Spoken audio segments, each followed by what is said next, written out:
आप सभी लोगों का DK राठी ऑनलाइन क्लासेस में स्वागत है। आज का जो मैं लेक्चर कंडक्ट करने जा रहा हूँ वह है मौर्य साम्राज्य से संबंधित। मेरा नाम इंजीनियर DK राठी है और मैं एक लेखक और शिक्षक हूँ। जितने भी मैं आप लोगों को लेक्चर्स कंडक्ट कर रहा हूँ वो मेरी इस किताब के माध्यम से है जो मैं लेक्चर ले रहा हूँ, और ये 9th एडिशन है और ये ऑनलाइन और ऑफलाइन कहीं पर भी आप जाएं ये आपको आसानी से उपलब्ध हो जाएगी। और इसके अंदर मैंने 3300 क्वेश्चन इसके अंदर शामिल किए हुए हैं, जो 2022 तक की जितनी भी लेटेस्ट परीक्षाएं हुई हैं उन सब से संबंधित टॉपिक को मैंने इसमें शामिल किया हुआ। तो आज का हमारा जो टॉपिक है वो है मौर्य साम्राज्य। बुक अगर आपके पास होगी तो पढ़ने में और भी ज़्यादा आपको आसानी होगी। इसको मैं कराता हुआ चलता हूँ। देखिए, मौर्य साम्राज्य के बारे में कुछ पॉइंट्स पहले हम घटनाक्रम देख लेते हैं, क्या क्या घटनाक्रम है। 321 ईसा पूर्व में चंद्रगुप्त मौर्य द्वारा मौर्य वंश की स्थापना को प्राचीन भारत में संक्रांति के काल के नाम से जाना जाता है। ये इस समय के बारे में पहली बार अनेक स्रोतों के माध्यम से हमें इस दौर की जानकारी प्राप्त होती है। और कौन कौन से वो हमारे यहाँ प्रमुख स्रोत है इसके बारे में देखिए। चाहे IAS की परीक्षा का मेंस हो या फिर अन्य एग्ज़ाम हो, उसमें SSC का एग्ज़ाम यानी कि अन्य वन्य एग्ज़ाम हो, तो स्रोतों से संबंधित एग्ज़ाम के अंदर क्वेश्चन इसलिए पूछे जाते हैं क्योंकि इसके जो स्रोत हैं वह बहुत ही समृद्ध हैं और सटीक जानकारी हमें इस काल के बारे में उपलब्ध कराते हैं। तो स्रोतों का वर्गीकरण अगर हम कहें, यहाँ पर मैं वर्गीकरण कर देता हूँ। जो स्रोत हैं इनको हम 4 प्रमुख भागों में वर्गीकृत करते हैं। एक तो हम करते हैं साहित्यिक स्रोत। साहित्यिक जो स्रोत हैं इनको हम 2 भागों के अंदर वर्गीकृत कर सकते हैं। एक तो स्रोत हो गए धार्मिक। धार्मिक स्रोत के अंतर्गत जो शामिल होते हैं वह है कि तिब्बत, हमारे पड़ोस में ये तिब्बत क्षेत्र पड़ता है जो आज चीन के अधिकार में है, यानी कि भारत के उत्तर में। और तिब्बत के अंदर जो पुस्तकें लिखी गई हैं बौद्ध धर्म से संबंधित, और बौद्ध धर्म की जब हम बात करते हैं तो जाहिर बात है कि बौद्ध धर्म की जब बात आएगी तो सम्राट अशोक का नाम आएगा। तो इसलिए इन साहित्यिक स्रोतों में, चाहे वो धार्मिक स्रोत क्यों ना हो, उसके अंदर भी हमें जानकारी प्राप्त होती है मौर्य साम्राज्य, खासतौर से चंद्रगुप्त मौर्य और अशोक के बारे में। तिब्बत के अंदर 2 पुस्तकें हैं। एक का नाम तो है अशोक वदान और दूसरी का नाम है दिव्य वदान। इसके बाद दूसरा जो स्रोत है वो हो गया धार्मिक स्रोत में। एक तो हमने पढ़ लिया तिब्बत, और दूसरा जो है, दूसरा आता है इसके अंतर्गत श्रीलंका। श्रीलंका के अंदर ये 3 पुस्तकें हैं जिनका उल्लेख करेंगे। सबसे पहले आ गया दीपवंश, एक महावंश, 2 और कुलवंश, 3। ठीक है। इसके बाद आगे अभिलेख। अभिलेख जो है ये प्रमुखतः किसके हैं? अशोक। अशोक ने अपने समय काल के दौरान चट्टानों पर और स्तंभों के ऊपर कुछ लेख उत्तीर्ण करवाए, उन्हीं को अभिलेख कहा जाता है। ये बहुत ही महत्वपूर्ण स्रोत हैं मौर्य साम्राज्य के बारे में। इनका विवरण हम जैसे ही टॉपिक आएगा मैं उस वक्त इनको और भी विवरण आपको बताता हुआ चल रहा हूँ। इसके अलावा है पुरातत्व। पुरातत्व से संबंधित जो मिला है वह हमें क्या मिले हैं, जैसे बिहार में कुम्हरार में मौर्यकालीन महल के अवशेष प्राप्त हुए। इसके बाद हो गया मुद्रा स्रोत। जब हमने इससे पूर्व की वीडियो में देखा था 600 ईसा पूर्व, तो हमने पढ़ा था कि 600 ईसा पूर्व में भारत के अंदर सर्वप्रथम मुद्राओं का प्रचलन प्रारंभ हुआ और उनको कहते थे आहत सिक्के। तो ये जो आहत सिक्के हैं यह बड़ी संख्या के अंदर हजारों की मात्रा में हमें उत्खनन से प्राप्त हुए हैं। और ये जो सिक्के थे, इन सिक्कों को, ये सिक्के मुख्य रूप से धातु जो थी वो चांदी के बने थे। तो ये 4 प्रमुख स्रोत हैं और इनमें सबसे ज़्यादा इम्पोर्टेंट जो है, जैसे हमने, हाँ एक पॉइंट मैं यहाँ पर आपको रह गया, उसको मैं बता देता हूँ। जैसे मैंने यहाँ साहित्यिक स्रोत को वर्गीकृत किया था, ये बताया धार्मिक स्रोत। एक जो इसका दूसरा स्रोत है धार्मिक के अलावा, वह स्रोत कौन सा है? वह हो गया पंथ निरपेक्ष, यानी कि जो धर्म से संबंधित नहीं है किसी भी, वो पंथ निरपेक्ष साहित्य के अंदर 2 पुस्तकें इंपॉर्टेंट है। एक तो आ जाती है अर्थशास्त्र,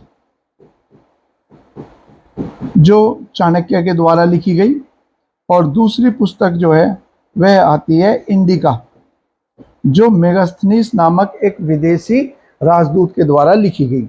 तो इस प्रकार से जो भी हमारा चैप्टर है जिसको हम पढ़ेंगे वह इससे संदर्भित हो। कोई सा भी एग्जाम हो, आप कोई सा भी एग्जाम दे रहे हो, इनके अंतर्गत ही परीक्षाओं में क्वेश्चन पूछे जाते हैं। तो यहाँ पर मौर्य साम्राज्य के अंदर जो घटनाक्रम है, उस घटनाक्रम की हमने शुरुआत कर ली कि, और इसमें 1-2 पॉइंट और हम कह रहे हैं कि मौर्य साम्राज्य को हमने कहा संक्रांति का काल था। इसलिए भी कहते हैं हम संक्रांति का काल था क्योंकि इस काल के अंदर पहली बार राज्य के लिए कल्याणकारी और परोपकारी कर्तव्य का उल्लेख किया गया। इसीलिए हम देखते हैं कि जब भारत का संविधान 26 जनवरी 1950 को लागू हुआ तो उसमें एक अवधारणा मिलती है कि भारत एक कल्याणकारी राज्य है।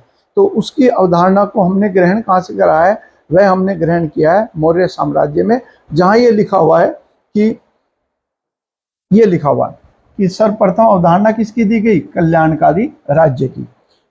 इसके अलावा जो अन्य पॉइंट है उनको हम आगे करते हुए चलेंगे। ये सबसे महत्वपूर्ण था कि राज्य का कर्तव्य जो है वो केवल प्रशासन चलाना या अपने अधिकार को मजबूत करना नहीं है, वरन उसका एक कार्य जो है वह है लोगों का कल्याण करना। इसके बाद अगला जो पॉइंट आ रहा है हमारा, फिर आ गया जो मैंने आपको बताया था कि हमारे यहाँ स्रोतों में इसमें धर्मनिरपेक्ष या पंथ निरपेक्ष साहित्य का भी उल्लेख मिलता है। तो पंथ निरपेक्ष साहित्य में सबसे इंपॉर्टेंट कौन सी आती है? ये आती है कौटिल्य का अर्थशास्त्र। कौटिल्य जो है, इसको ही कहा जाता है विष्णुगुप्त के नाम से भी, इसी को चाणक्य के नाम से भी जाना जाता है। और यह कौन था? तो ऐसा माना जाता है कि चंद्रगुप्त मौर्य ने नंद वंश के धनानंद को पराजित करने के बाद जब मौर्य वंश की नींव रखी, तो इस सारी सफलता के पीछे जो सलाह और समझ थी वह चाणक्य की थी, जिसकी सलाह पर चंद्रगुप्त मौर्य ये मौर्य वंश की स्थापना मगध में कर पाया। उसी चाणक्य ने एक पुस्तक लिखी है, जो पुस्तक जो है अर्थशास्त्र है। अर्थशास्त्र जो पुस्तक है ये शासन कला पर आधारित है, यानी कि राजनीति शास्त्र है। ये इस आशय का क्वेश्चन CDS की परीक्षा में पूछा गया कि इसका संदर्भ क्या है, तो हमारा उत्तर होगा ये शासन कला के ऊपर या लोक प्रशासन के ऊपर लिखी गई पुस्तक है। अब इसमें एक नाम दे रखा है कि इनको भारत का मैकियावेली कहते हैं।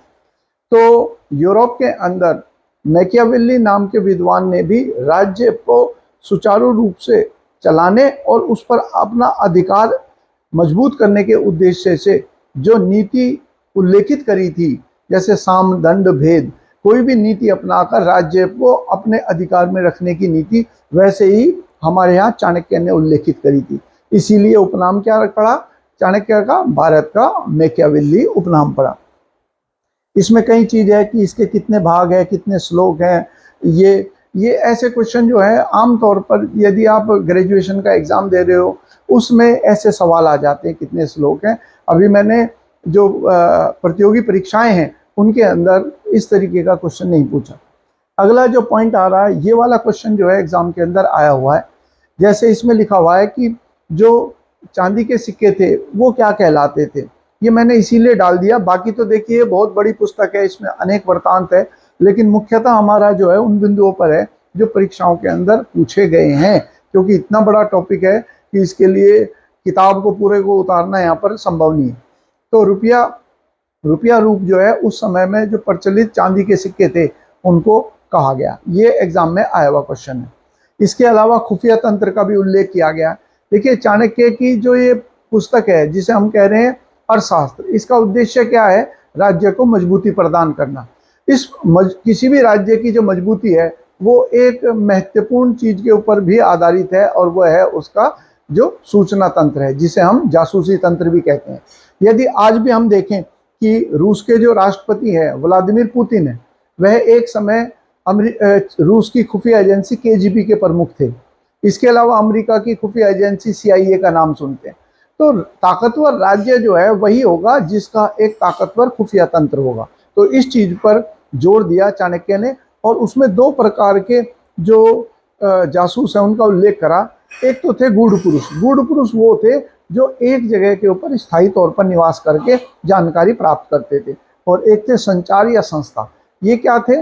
ये संचारशील थे, यानी कि ये भेष बदलकर एक स्थान से दूसरे स्थान पर आ जाकर ये खुफिया जानकारी उपलब्ध कराते थे। इसके अलावा सेना में दलितों का भी सम्मिलित करने का उल्लेख है। एक क्वेश्चन आ जाता है खास तौर से जैसे यूपीएससी की परीक्षा में, उसमें पूछा जाता है कि किन जातियों को सेना में शामिल होने का उल्लेख किया गया। जाति छोड़िए, वर्ण की बात करते हैं। तो चाणक्य ने अपनी पुस्तक के अंदर क्षत्रिय, ब्राह्मण, वैश्य और शूद्र चारों को ही सेना में शामिल करने की बात कही है। इसलिए ये सवाल जो है दलित वाला इस संदर्भ में पूछा जा सकता है। अब अगला एक विरोधाभास प्रतीत होने वाला शब्द है कि अर्थशास्त्र में मौर्यों का कोई उल्लेख नहीं है। देखिए, हमने अभी जिक्र करा कि ऐसा माना जाता है कि चाणक्य की सलाह पर चंद्रगुप्त मौर्य ने मगध राज्य पर अपना अधिकार स्थापित करा और प्रधानमंत्री के तौर पर चाणक्य को नियुक्त किया। परंतु जब ये पुस्तक अर्थशास्त्र लिखी गई चाणक्य के द्वारा, तो उसमें उसने मौर्य प्रशासन का, ना ही चंद्रगुप्त मौर्य का कोई उल्लेख करा है। तो कुछ विद्वान इसको लेकर भी संदेह करते हैं कि क्या वाकई चाणक्य जो था वह इस समय काल से संबंधित था, यानी कि मौर्यों से संबंधित था, या फिर किससे संबंधित था? चंद्रगुप्त मौर्य से। उसके पीछे वो इसी बात का उल्लेख करते हैं कि यदि वो इसके समकालीन था तो क्या कारण है कि उसने उल्लेख नहीं किया है किसका? चंद्रगुप्त मौर्य का अपनी किताब अर्थशास्त्र में। तो ये उसका संदर्भ आ जाता, यह हमने पढ़ लिया। उसके बाद आता मेगास्थनीज कृत इंडिका। ये इंडिका जो पुस्तक है इसके बारे में, और मेगास्थनीज क्या है? देखिए, मेगास्थनीज वो दूत है जिसे सेल्यूकस निकेटर ने चंद्रगुप्त मौर्य के दरबार में भेजा था। अभी आगे घटनाक्रम हम पढ़ेंगे। ये मान लीजिए एक विदेशी राजदूत था और भारत में रहते हुए इसने अपना वृत्तांत लिखा है। विदेशी होने के कारण ये किसी भी प्रकार के क्षेत्रीय वर्ण से संबंधित किसी प्रकार की जो गलतफहमी है उनसे ये परे होने के कारण विदेशियों का जो वृत्तांत है वह बहुत ही महत्वपूर्ण स्रोत, ऐतिहासिक स्रोत माना जाता है। वैसा ही कुछ इसके बारे में है कि इसका जो स्रोत है वो कई ऐसी जानकारी उपलब्ध कराता है जो अन्य हमें स्रोतों में प्राप्त नहीं होती। जैसे पटना के प्रशासन के बारे में बताया, तो पटना का जो प्रशासन है उसको जब हम पढ़ते हैं तो ये आशय निकलता है कि संभवतः सारे नगरों के अंदर ऐसा ही प्रशासनिक व्यवस्था होगी। तो उस मामले में महत्वपूर्ण स्रोत है। तो यहाँ पर हमने देखा ये किसका राजदूत था? Seleucus Nicator. सेल्यूकस निकेटर के बारे में पढ़ेंगे। ये सिकंदर महान का राजदूत, सिकंदर महान का राज्यपाल था। और जब सिकंदर की मृत्यु होगी तो सीरिया से लेकर और भारत तक का जो क्षेत्र है, इस सारे क्षेत्र में इसका प्रशासन का प्रभाव था, और चंद्रगुप्त मौर्य ने इसके साथ ही युद्ध लड़ा था। आगे मैं फिर जिक्र करूंगा। अगला पॉइंट आ गया कि चंद्रगुप्त मौर्य को किस नाम से जाना गया। यूपीएससी के अंदर क्वेश्चन है, यूपीपीसीएस में क्वेश्चन है। जैसे हम लोग पढ़ते हैं अलेक्जेंडर के बारे में, जिसको हिंदी में कहते हैं सिकंदर। तो अलेक्जेंडर और सिकंदर का कोई संदर्भ नहीं है, लेकिन हिंदी में हम उसे सिकंदर ही कहते हैं। उसी प्रकार से विदेशियों ने भी चंद्रगुप्त मौर्य को एंड्रोकोटस और सेंड्रोकोटस नाम से उल्लेखित किया है। यहाँ क्योंकि संदर्भ मेगास्थनीज का है, उसने क्या कह के उल्लेखित किया, इसीलिए हमने सेंड्रोकोटस के बारे में लिखा है। उसने चंद्रगुप्त मौर्य की महिला अंगरक्षकों का भी जिक्र किया, फिर यूपीएससी के अंदर आया हुआ क्वेश्चन है। इसके बाद हो गया, वैसे तो हमने कहा ये वृत्तांत जो है इसका जो मेगास्थनीज का है वह उत्कृष्ट है, परंतु कुछ मामलों में वह गलती कर बैठा, क्योंकि भारत की जो वर्ण व्यवस्था है, जाति व्यवस्था है, वो इतनी जटिल है कि विदेशी के लिए उसको सटीक रूप से समझना थोड़ा कठिन रहता है, इसलिए वो कई बार गलती करता है। इसने भी यही गलती करी। भारतीय समाज जो है हमेशा 4 वर्ण के अंदर ही वर्गीकृत हुआ है, परंतु इसको ऐसा लगा कि जो जिस पद पर है, यदि उस वह पद वंशागुणत बना हुआ है तो संभवतः वह जाति होगा। उदाहरण के तौर पर हम कहें किसी मंत्री का जो परिवार का सदस्य है, यदि वो मंत्री बन रहा है, डॉक्टर का बेटा या बेटी डॉक्टर बन रहे हैं, तो इस संदर्भ में उसे लगा कि यह संभवतः जातियां थी, इसीलिए भूलवश उसने भारतीय समाज को 7 जातियों में विभाजित किया है। ये क्वेश्चन काफी इंपॉर्टेंट है। यदि कोई पूछे कि मेगास्थनीज के सबसे इंपॉर्टेंट क्वेश्चन बताइए और एक बताइए जो मैं याद करके जाऊं एग्जाम में, तो हम कहेंगे 7 जातियों वाला क्वेश्चन जो है वो सबसे महत्वपूर्ण है। इसके बाद अगला इंपॉर्टेंट आ गया कि सेंड्रोकोटस के रूप में चंद्रगुप्त मौर्य की पहचान किसने करी। यूपीपीसीएस में क्वेश्चन जो है इससे संदर्भ आया हुआ, और जब आधुनिक भारत में आपको कराऊंगा तो विलियम जोन्स का नाम आएगा। तो 1784 के अंदर विलियम जोन्स ने एक संस्था गठित करी जिसे कहते हैं Asiatic Society of Bengal. Asiatic Society of Bengal की स्थापना करी, और ये वो विद्वान है जिसको श्रेय दिया, जिसे कहा जाता है इंडोलॉजिस्ट, यानी कि भारत के संबंध में विशेषज्ञता प्राप्त करने वाला या उसका अध्ययन करने वाला। तो इसी संस्था का उद्देश्य भी ये था कि भारत के जो प्राचीन ग्रंथ है उनको अंग्रेजी में अनुवाद किया जाए, ताकि अंग्रेजों को भारत में शासन करने में आसानी हो और भारतीय समाज और संस्कृति को वो अच्छे से समझ पाए। तो इस रूप में नाम आएगा विलियम जोन्स का। ऐसा क्वेश्चन एग्जामों में खासतौर से, जैसे मैंने कहा, यूपीपीसीएस में पूछा हुआ। अब हमने कहा अन्य साहित्यिक स्रोत। मैंने आपको बताया था 2 प्रकार के स्रोतों का जिक्र किया था जब वर्गीकरण किया, आप ध्यान कीजिए। उसमें हमने कहा धार्मिक और पंथ निरपेक्ष। तो धार्मिक के मामले में तो हमें श्रीलंका और तिब्बत, ये भारत के पड़ोसी देश हैं जहाँ पर बौद्ध धर्म का प्रचार बौद्ध सम्राट अशोक के समय पर हुआ, जिसकी वजह से यहाँ पर ये 2 पुस्तकें, 2 समूह में पुस्तकों की रचना की गई। इसके अलावा पंथ निरपेक्ष में मैंने लिखा था अर्थशास्त्र और इंडिका, वो हमने पढ़ ली। इसके अलावा गुप्त काल के दौरान भी कुछ रचनाएं की गई जो अशोक और चाणक्य और चंद्रगुप्त मौर्य के बारे में जानकारी उपलब्ध कराती हैं। वह स्रोत जो अलग समय पर लिखे गए लेकिन जानकारी मौर्यों के बारे में दे रहे हैं, उनका उल्लेख कर दिया। जैसे विशाखदत्त ने मुद्रा राक्षस में ये बताया गया कि कैसे चंद्रगुप्त मौर्य ने कौटिल्य की सलाह से और उसकी कूटनीति के बल पर मगध राज्य को अपने अधिकार में किया। ऐसे ही सोमदेव की कथा सरित सागर है, क्षेमेंद्र की व्रत कथा मंजरी है, जो मौर्यकालीन जो घटनाएं हैं उनको कथा के माध्यम से उपलब्ध करा रहे हैं। अगला आ गया अशोक के शिलालेख। जैसे मैंने आपको वर्गीकरण किया था, तो सबसे महत्वपूर्ण स्रोत जो है इस काल के वह अशोक के अभिलेख हैं। क्या है अभिलेख? अभिलेख जो है वह लेख हैं जो चट्टानों पर और स्तंभों पर, खंभों के ऊपर उत्कीर्ण किए गए, इन्हीं को अभिलेख कहा जाता है। और संयोगवश ये पॉइंट भी ध्यान रखिए कि प्राचीन काल के दौरान प्रथम लिखित साक्ष्य के रूप में इनका उल्लेख किया जाता है, और ये अशोक की एक नवीकरण था, एक नई तरीका था जिसके माध्यम से वह जनता तक अपनी बात को पहुंचा सकता था।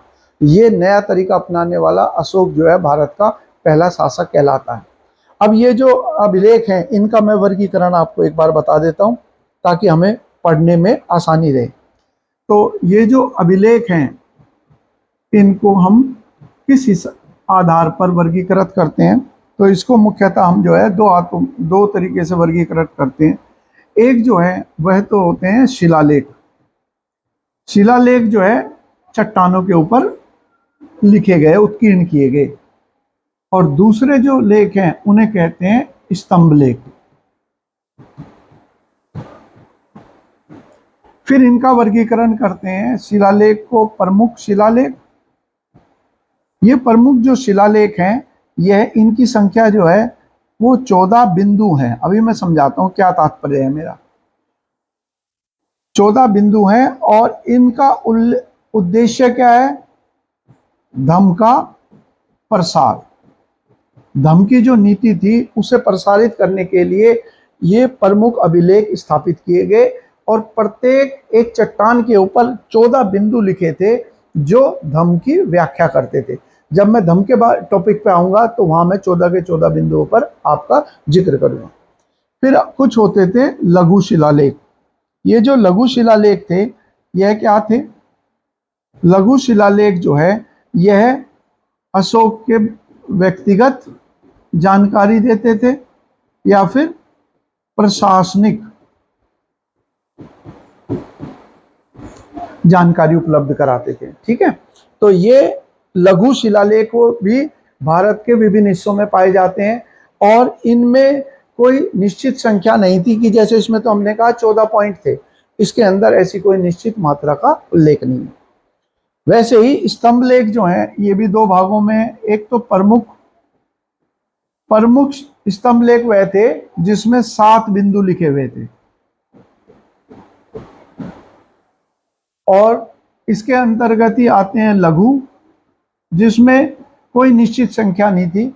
उनमें जो बिंदु थे एक स्तंभ के ऊपर उनकी कोई निश्चित मात्रा नहीं थी, जैसे 2 भी थे, 3 भी थे, उनको लघु स्तंभ लेख कहते हैं। तो हम जो पढ़ेंगे अभिलेखों के बारे में वो संभवतः इसी संदर्भ के अंदर हमारी आज की परिचर्चा रहेगी। अब जैसे यहाँ पर धम्म को प्रचारित करने के लिए प्रमुख अभिलेखों का उत्तीर्ण किया गया, लघु अभिलेख जो है इसमें क्या चीज थी? जैसे हमने जिक्र किया लघु अभिलेख में प्रशासन या फिर हम कहें प्रशासन और व्यक्तिगत। व्यक्तिगत का मतलब ये हो गया कि जैसे एक अभिलेख जो है जयपुर से मिला जिसे भाबरू कहते हैं, उसमें अशोक ने बौद्ध साहित्य का उल्लेख करा है और स्वयं की बौद्ध मताई होने की जो धारणा है उसको भी उसने पुष्टि करी है। तो इसके अलावा और कहाँ पर ये स्थापित करे गए? तो जैसे नाम मैंने दे रखा है इनको व्यापारिक मार्गों और सीमांत नगरों में। व्यापारिक मार्ग यानी कि जहाँ भी ज़्यादा से ज़्यादा लोग का आवागमन होगा वहाँ ज़्यादा से ज़्यादा लोग उनको पढ़ पाएँ और अपने जीवन में अपना ले। जैसे प्रमुख शिलालेखों में क्या था, उसमें धम्म की नीति थी, तो इसी उद्देश्य से उनको ऐसे स्थानों पर जहाँ ज़्यादा से ज़्यादा लोग उसे पढ़ पाएँ। इनको निम्न श्रेणियों में वर्गीकृत किया गया है, जैसे मैंने कहा प्रमुख अभिलेख, लघु अभिलेख और स्तंभ लेख। जो मैंने वर्गीकरण किया वही इंपॉर्टेंट है। 14वीं शताब्दी में तारीख फिरोज शाही है। फिरोज शाही जो है उसका संबंध किससे है? वो फिरोज शाह तुगलक जो शासक था उसका संदर्भ दे रखा है। अशोक के स्तंभों का उल्लेख किया है। ये क्वेश्चन यूपीपीसीएस में आया कि कौन से सुल्तान के समय पर इनका साहित्यिक स्रोतों में उल्लेख है। लेखक शमशद सिराज ने दिल्ली तोपारा और दिल्ली मेरठ नाम के, मैं अभी आपको इस पर भौगोलिक नक्शे के ऊपर आपको इसको दिखाता हुआ चलूंगा ताकि आप ये भी देख ले कि ये जो उल्लेख हो रहा है ये किस स्थान पर है। ये बहुत महत्वपूर्ण है। यहाँ पर जो पॉइंट दे रखे हैं ये भी अपने आप में काफी इंपॉर्टेंट है। देखिए यहाँ पर दे रखा है इसके ईस्ट इंडिया कंपनी के टकसाल का। अब हम इस पॉइंट के ऊपर आते हैं एग्जाम के अंदर। जैसे ये जो अभिलेख हैं, ये अभिलेख जो है ये हमें प्राप्त तो हो गए, लेकिन इन पर जो भाषा और जो लिपि लिखी हुई है वह पढ़ना भी जरूरी था और साथ ही साथ ये जानना भी जरूरी था कि ये जो अभिलेख हैं, ये शिलालेख जो हैं, ये किसके द्वारा जारी करे गए। तो इस संदर्भ के अंदर जो नाम आता है वो आता है जेम्स प्रिंसिप का। ये काफ़ी इंपॉर्टेंट क्वेश्चन है हर एग्जाम के लिए। एक तो ये आएगा कि इन स्तंभों की भाषा जो थी खासतौर से ब्रह्मी और प्राकृत या पाली या खरोस्ती, सॉरी, ब्रह्मी और खरोस्ती लिपि को पढ़ने का श्रेय किसे दिया जाता है? तो अंग्रेज अधिकारी का नाम था जेम्स प्रिंसिप। इसने ही सर्वप्रथम इन स्तंभों के ऊपर जो लिपि थी उसे पढ़ने में सफलता प्राप्त करी और तब हमें जानकारी मिली कि किसी शासक के द्वारा किससे संबंधित ये जारी की गई। तो यहाँ पर पॉइंट आ गया 1837 में दिल्ली तोपारा के स्तंभ को ब्रह्मी लिपि को। तो हमारा उत्तर अब क्या चीज़ ध्यान रखना है, जैसे मैंने कहा इसका जेम्स प्रिंसिप का नाम, 2 पॉइंट याद रखने। यहाँ पर आएगा जेम्स प्रिंसिप जो है इसे श्रेय दिया जाता है दो लिपियों को पढ़ने में, एक तो ब्राह्मी लिपि और एक जो है खरोष्टी। क्योंकि अशोक के जो हमें शिलालेख मिले हैं उसमें चार लिपियों का प्रयोग किया गया, ब्राह्मी का, खरोष्टी का, और दो जो है वो है ग्रीक प्लस अरमेइक।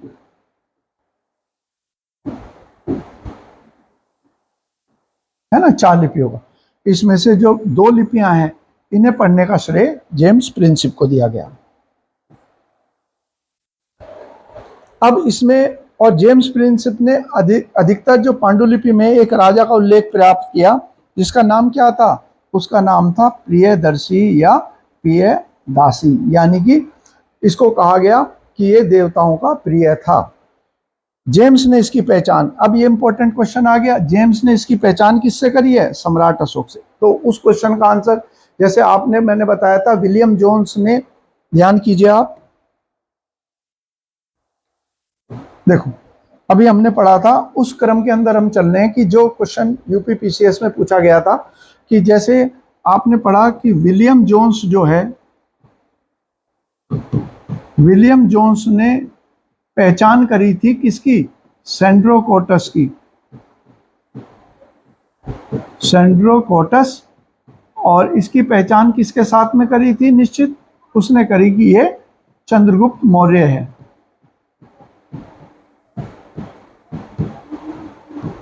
अब जो हम पढ़ रहे हैं, विलियम जोन्स की बात खत्म होगी, अब हम पढ़ रहे हैं जेम्स प्रिंसिप। इस तरीके से आप अपने नोट्स बना सकते हैं, लिखते रहिए एक जगह पे ताकि ये पहचान या हमें याद रह सके।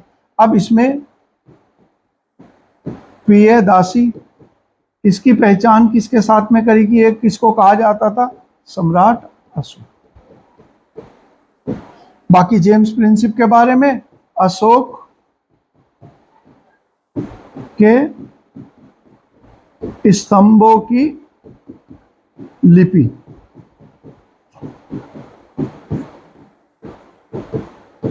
पढ़ने में सफलता किसने प्राप्त करी, ठीक है। इस तरीके से जो भी आप लोगों को याद करना है उसे एक बार किसी जगह पर लिखते रहिए ताकि आप लोग जब मेमोराइज करना हो तो उस जगह से मेमोराइजेशन या स्मरण करना आसान हो जाता।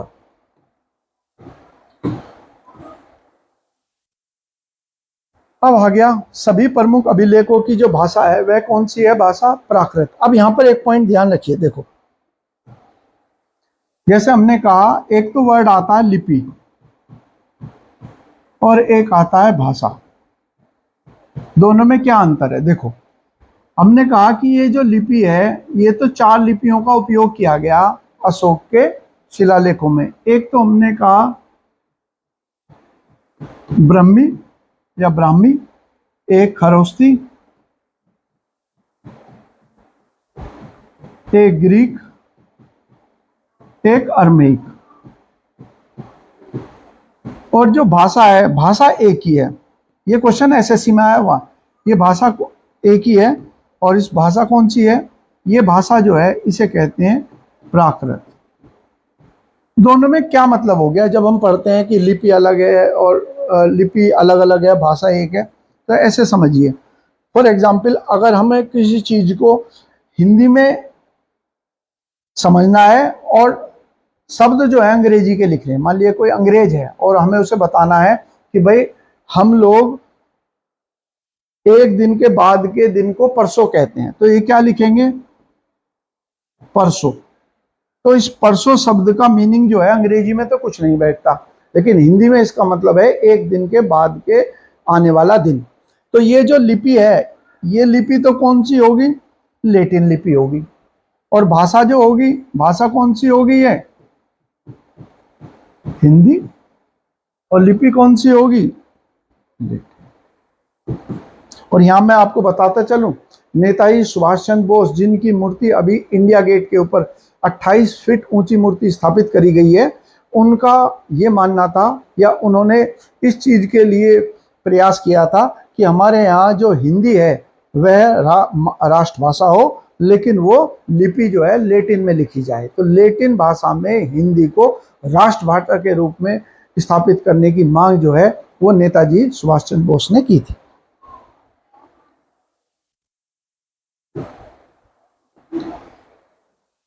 फिर हो गया कंधार का अभिलेख जो है, वो कंधार का जो अभिलेख है ये कौन सी भाषा में है? कंधार। कंधार कहाँ पड़ता है? अफगानिस्तान में।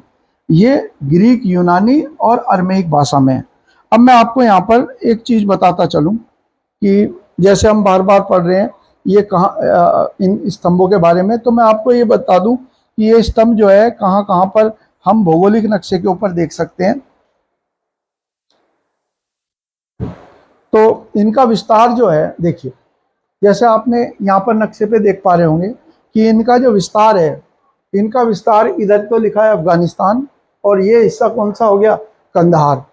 तो इस क्षेत्र के अंदर हम जानते हैं कि यूनानी आए हुए थे, क्योंकि सिकंदर का जो हमला था वो किधर था? इस क्षेत्र से ही सिकंदर आया था। तो यहाँ पर संभवतः विदेशी मूल के लोग बसे होंगे, जिनकी जो भाषा होगी या जो उनकी लिपि होगी वो भिन्न होगी, इसीलिए इन्होंने भिन्न लिपि के अंदर और प्राकृत में लिखा है। तो यहाँ पर इसीलिए जिन क्षेत्रों के अंदर अलग अलग भाषाई लोग थे वह उस सूचना को पढ़ सके और समझ सके जो अशोक ने अभिलेखों के माध्यम से जारी कराई है, इसीलिए इन क्षेत्रों में भिन्न प्रकार की लिपि का प्रयोग किया गया।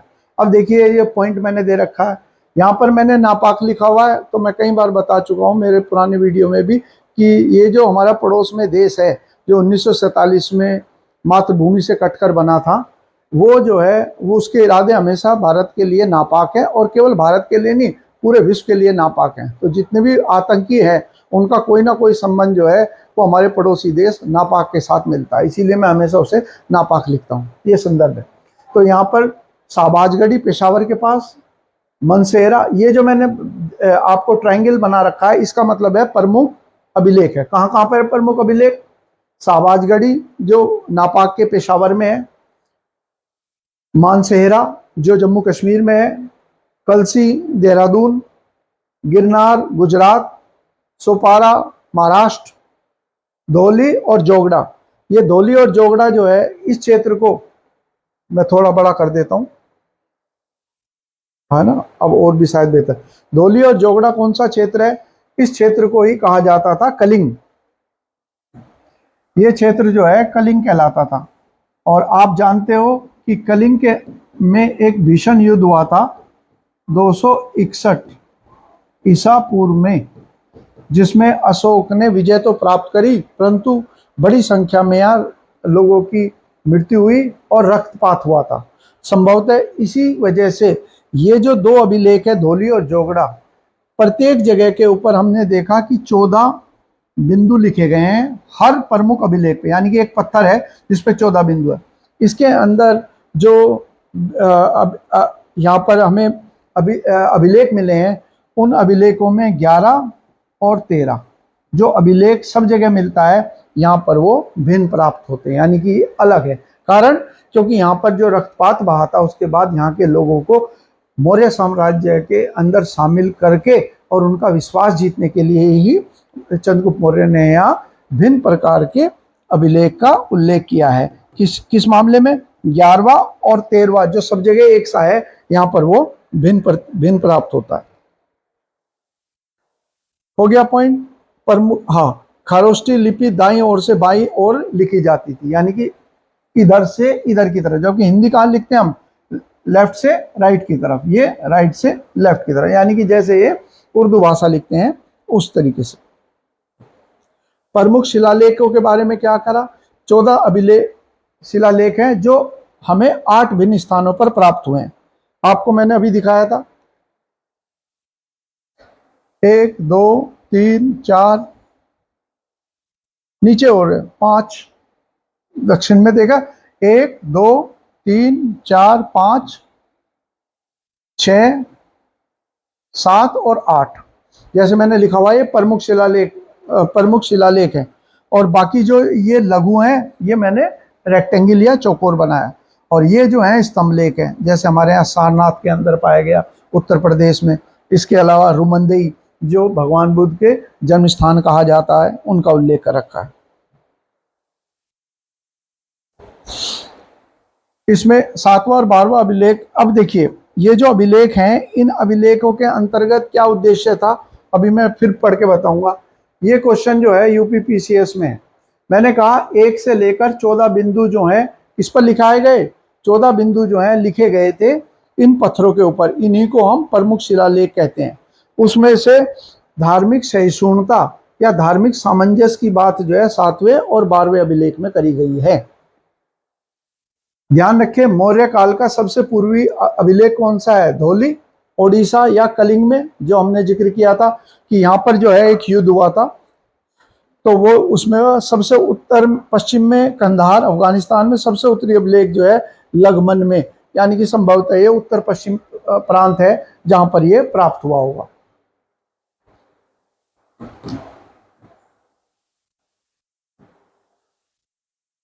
इसके बाद लघु शिलालेख। लघु शिलालेखों में 2 शिलालेख का उल्लेख कर रखा है।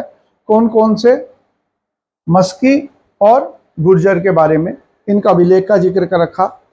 अब ये वो अभिलेख हैं जिसमें अशोक के नाम की जानकारी मिलती है। ये सबसे इंपॉर्टेंट क्वेश्चन जो है इससे संदर्भ में आता है कि नाम की जानकारी हमें कहां से प्राप्त हुई है, तो उसके संदर्भ में हम उत्तर देंगे कि मस्की, जो दक्षिण भारत में कर्नाटक में है, सबसे ज्यादा जो सवाल आते हैं वो इससे जुड़े हुए आते हैं मस्की के बारे में। और इसके अलावा गुर्जर मध्य प्रदेश में है, उदगीर गोलन या नेतूर ये दक्षिण भारत में है। इनमें हमें क्या मिलता है? इसमें हमें अशोक का नाम प्राप्त होता है। अब इससे संबंधित जैसे मैंने आपको बताया था, जो मैं आपको भौगोलिक नक्शे के ऊपर भी दिखा रहा हूं, उसे आप देखते हुए चलिए। देखिए मस्की, हमें जो लघु शिलालेख करने हैं हर एग्जाम के लिए, कोई सा भी एग्जाम हो, एक तो ये वाला जिसमें नाम मिल रहा है, हालांकि इतना इंपॉर्टेंट नहीं है। सबसे इंपॉर्टेंट कौन सा है? मस्की, ये कर्नाटक राज्य में। इसके अलावा नेतूर का नाम दे रखा है जहां अशोक का नाम मिलता है, लेकिन ये इतने इंपॉर्टेंट नहीं। और एक अभिलेख जो दूसरा इंपॉर्टेंट है वह कौन सा है? वह है भाबरू या विराट। ये कहां पे मिलता है? ये मिलता है राजस्थान के जयपुर में। इसका महत्व क्या है? इसका महत्व है कि इसमें सम्राट अशोक ने बताया है कि उसका स्वयं का जो व्यक्तिगत मत है वो बौद्ध मत को अनुयायी है, और साथ ही उसने बौद्ध ग्रंथों का भी उल्लेख किया। तो सबसे ज्यादा क्वेश्चन जो है वो या तो भबरू के आएंगे या फिर मस्की के बारे में पूछे जाते हैं।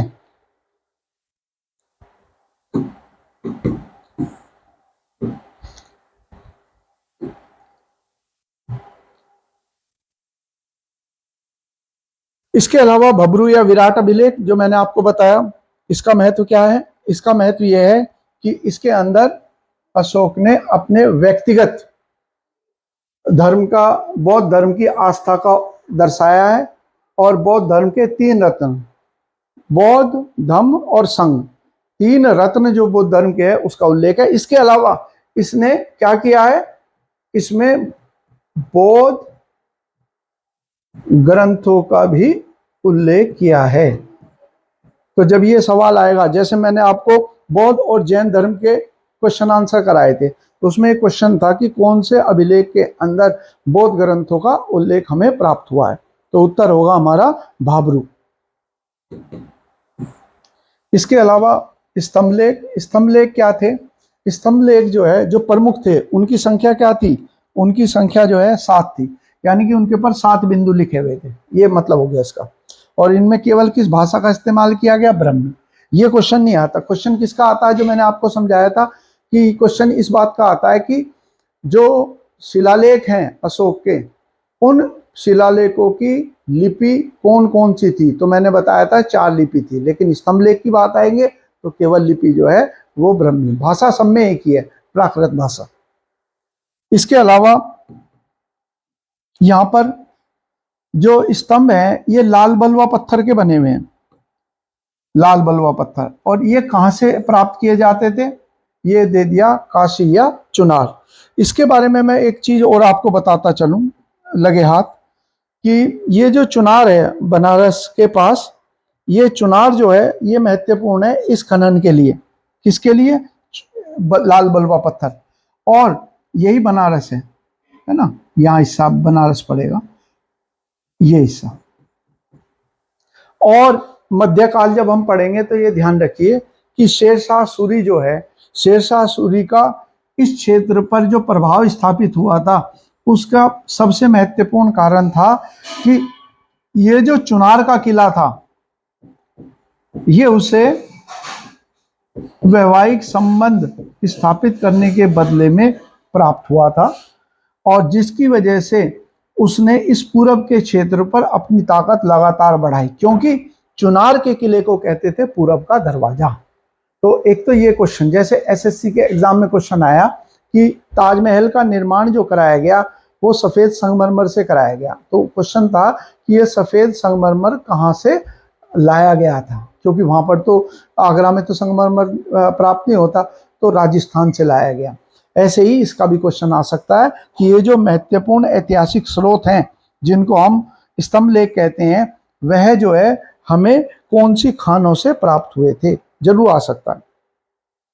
प्रमुख स्तंभ लेख और उनकी महत्वपूर्ण बात है, ये तो हम जानते हैं कि जो मध्यकाल में सुल्तान था जिसका नाम था फिरोज शाह तुगलक, वह दिल्ली में ले गया एक स्तंभ को जो मेरठ में स्थित था, और तोपारा दिल्ली में ले आया। वो तोपारा नाम का जो एक स्तंभ लेख था वो संभवतः या तो अंबाला में हरियाणा में या सहारनपुर पे या इनके ही किसी क्षेत्र था जहां से वो उनको दिल्ली ले आया। तो ये तो आसान सा सवाल है कि कौन से दो स्तंभ लेख थे जिन्हें फिरोज शाह तुगलक दिल्ली लाया, एक तो मेरठ का और एक तोपारा या टोपारा का। एक है प्रयाग प्रशस्ति। यहाँ पर एक इंपॉर्टेंट क्वेश्चन जो है सीडीएस के एग्जाम में आया। प्रयाग जो है ये प्रयागराज है उत्तर प्रदेश में, और जहाँ पर गंगा जी और यमुना जी मिलती है, तो दो नदियों का जो मिलन होता है उसे प्रयाग कहते हैं। और यमुना जी जो है गंगा जी की सबसे बड़ी सहायक नदी है, इसीलिए इसको प्रयागराज यानी कि प्रयागों का राजा कहा गया है। इस प्रयागराज में जो अशोक का स्तंभ है, उस स्तंभ के ऊपर अशोक के अलावा समुद्रगुप्त की विजयों का वर्णन किया है या उसके विजय गाथा करी है उसके मंत्री ने, जिसका नाम था हरिसेन। इसी को प्रयाग प्रशस्ति कहते हैं। तो क्वेश्चन सीडीएस की परीक्षा में आया कि प्रयाग प्रशस्ति का संबंध किस शासक से है? समुद्रगुप्त उत्तर होगा, जबकि स्तंभ किसका है? ये स्तंभ लेख जो है अशोक का है, और ये आज प्रयागराज में है। पहले कहाँ पर था? कौशाम्बी में। कौशाम्बी भी आप देखेंगे प्रयागराज के पास ही है। तो कौशाम्बी से उठाकर जो है प्रयागराज कौन लेके गया? अशोक। जैसे हमने अभी पढ़ा था फिरोज शाह तुगलक के बारे में। रुमनदेही, रुमनदेही के बारे में क्या है कि रुमनदेही के अंदर हमने ये पढ़ते हैं कि रुमनदेही में जो एक स्तंभ लेख स्थापित किया था अशोक ने, उसके ऊपर ये लिखाया गया, क्योंकि ये बौद्ध भगवान बुद्ध का जन्म स्थान है, इसीलिए यहाँ पर लगान की दर में छूट दी गई है। इसलिए इंपॉर्टेंट हो गया कि किससे हमें स्पष्ट होता है कि ये भगवान बुद्ध का जन्म स्थान था, तो इस अभिलेख से हमें पता चलता है। फिर लघु स्तंभ लेख के बारे में, जैसे हमने कहा जो प्रमुख स्तंभ लेख हैं उनमें तो 7 बिंदुओं का उल्लेख किया गया, लेकिन जो लघु स्तंभ लेख हैं उनमें संख्या जो है निश्चित नहीं है, और जो महत्वपूर्ण है केवल उनमें से एक आध के बारे में हम इसमें मैं आपको पढ़ा देता हूँ। जैसे हम जानते हैं सारनाथ है, तो सारनाथ का जो स्तंभ है उसके ऊपर हमारे राष्ट्रीय वाक्य और राष्ट्रीय चिन्ह उसे ग्रहण किया गया संविधान के अंदर। तो ये पॉइंट हो गया।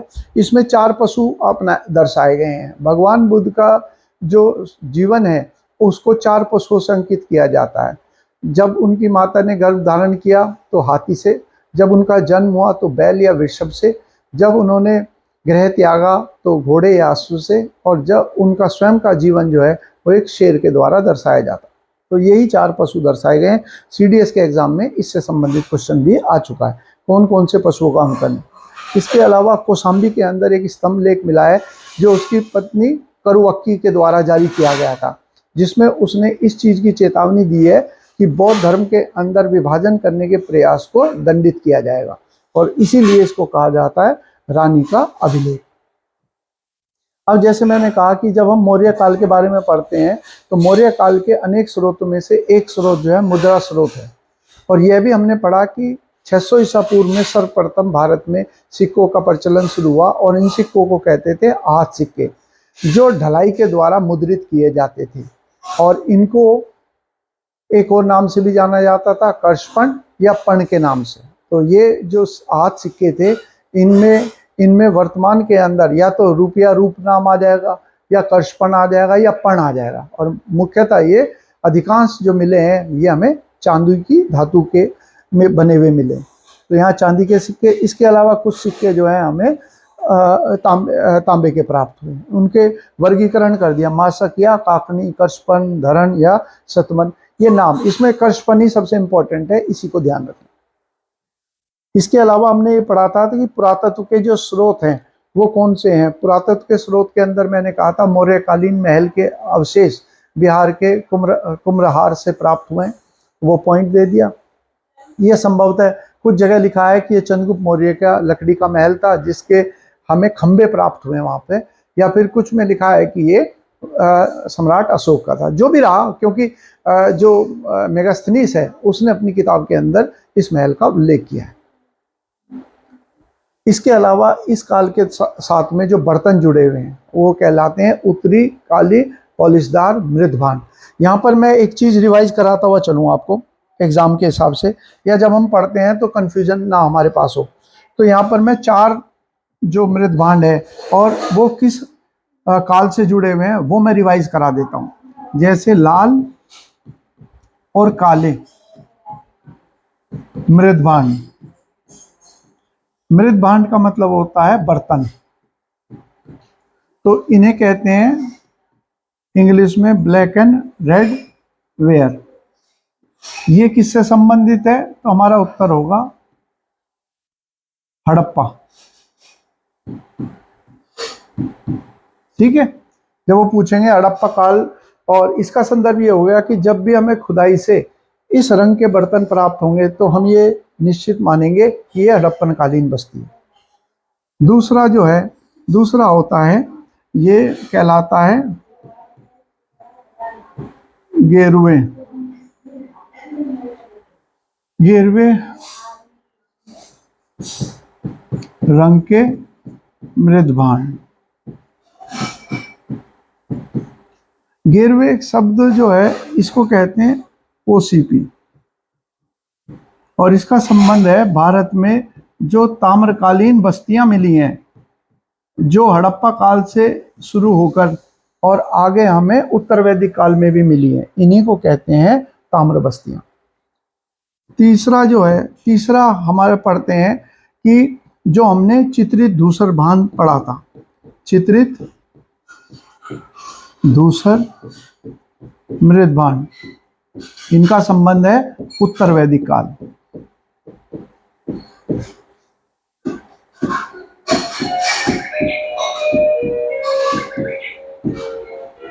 इसे कहते हैं पीजीडब्ल्यू। चौथा जो अब हम पढ़ रहे हैं वह कौन सा है? वह हो गया उत्तरी काली, उत्तरी काले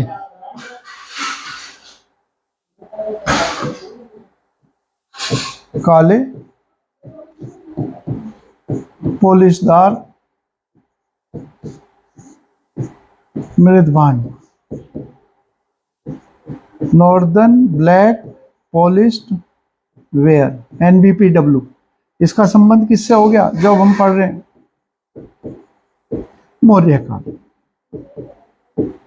इसे आप लोग एक जगह उतार लेंगे, मैंने बुक में दे रखा अलग अलग जगह पे, इसे एक जगह उतार कर आप ऐसे अंडरलाइन, क्योंकि जब हम हिस्ट्री पढ़ते हैं और कोई चीज़ हमारी समझ में ना आए तो उससे उस चीज़ को पढ़ने में रुचि कम होती है और साथ ही वो याद रखने में सबसे ज़्यादा समस्या आती है।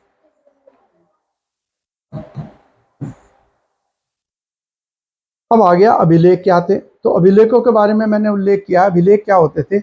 अभिलेख जो है ये होते थे जिनको कहा जाता था लेख, यानी कि चट्टानों के ऊपर, ताम्र प्लेटों के ऊपर, स्तंभों के ऊपर जो उत्तीर्ण कराए जाते थे शब्द, उन्हीं को अभिलेख कहते हैं।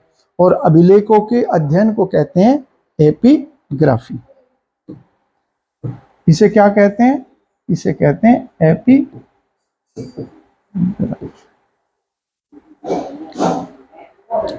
है ना। ये इम्पोर्टेंट पॉइंट रहेगा। इसके बाद मैं आपको अगले जो पार्ट है उसके अंदर मैं आपको कराने जा रहा हूँ मौर्य वंश से संबंधित जो राजनीतिक इतिहास है। तो पार्ट 2 जो होगा मौर्य वंश का, उसमें पूरा का पूरा टॉपिक जो है समाप्त होगा। आप लोगों से आग्रह है कि मेरे वीडियो को शेयर ज़रूर कीजिए और साथ ही साथ सब्सक्राइब और लाइक भी करते हुए चलिए।